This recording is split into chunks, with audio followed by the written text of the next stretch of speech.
ಬಾಂಧವರಿಗೆ ಪ್ರಗತಿ ಚಾನಲ್ಗೆ ಎಲ್ಲರಿಗೂ ಆತ್ಮೀಯವಾದಂಥ ಸ್ವಾಗತ. ಇಂದಿನ ಜೋಳದ ಮಾರುಕಟ್ಟೆಯ ಬೆಲೆಯನ್ನು ನೋಡಿಕೊಂಡು ಬರೋಣ.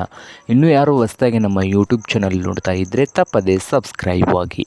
ಇಂದು ಜೋಳದ ಮಾರುಕಟ್ಟೆಯ ಬಂದು ವಿಜಯಪುರದಲ್ಲಿ 1 ಕ್ವಿಂಟಲ್ಗೆ 2,000ದಿಂದ 3,000 ರೂಪಾಯಿವರೆಗೆ 1 ಕ್ವಿಂಟಲ್ ಜೋಳದ ಬೆಲೆಯನ್ನು ಹೊಂದಿದೆ. ಹಾಗೆ ಹುಬ್ಳಿ ಮಾರ್ಕೆಟ್ನಲ್ಲಿ 1,500ದಿಂದ ಹಿಡ್ಕೊಂಡು 4,000, 1,500ದಿಂದ 4,000 ರೂಪಾಯಿವರೆಗೆ 1 ಕ್ವಿಂಟಲ್ಗೆ ಹುಬ್ಬಳ್ಳಿ ಮಾರುಕಟ್ಟೆಯಲ್ಲಿ ಜೋಳದ ಬೆಲೆಯನ್ನು ಹೊಂದಿದೆ. ಹಾಗೆ ರಾಯಚೂರು ಮಾರುಕಟ್ಟೆನಲ್ಲಿ 4,500ದಿಂದ 5,200, 4,500ದಿಂದ 5,200 ರಾಯಚೂರು ಮಾರುಕಟ್ಟೆಯಲ್ಲಿ 1 ಕ್ವಿಂಟಲ್ ಜೋಳದ ಬೆಲೆಯನ್ನು ಹೊಂದಿದೆ. ಹಾಗೆ ಸಾಂಗ್ಲಿ ಮಾರ್ಕೆಟ್ನಲ್ಲಿ 5,000ದಿಂದ 6,000 ರೂಪಾಯಿವರೆಗೆ ರೇಟನ್ನು ಹೊಂದಿದೆ.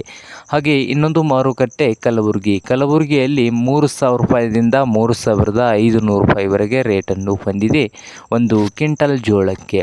ಹಾಗೆ ಇನ್ನೊಂದು ಮಾರುಕಟ್ಟೆಯಾದಂಥ ಶಿರೂರದಲ್ಲಿ ನೋಡೋದಾದರೆ 2,500ದಿಂದ 3,500 ರೂಪಾಯಿವರೆಗೆ ರೇಟನ್ನು ಹೊಂದಿದೆ. ಇದು ಇಂದಿನ ಜೋಳದ ಮಾರುಕಟ್ಟೆಯ ಬೆಲೆ ಆಗಿದೆ ನೋಡಿ ರೈತರೇ.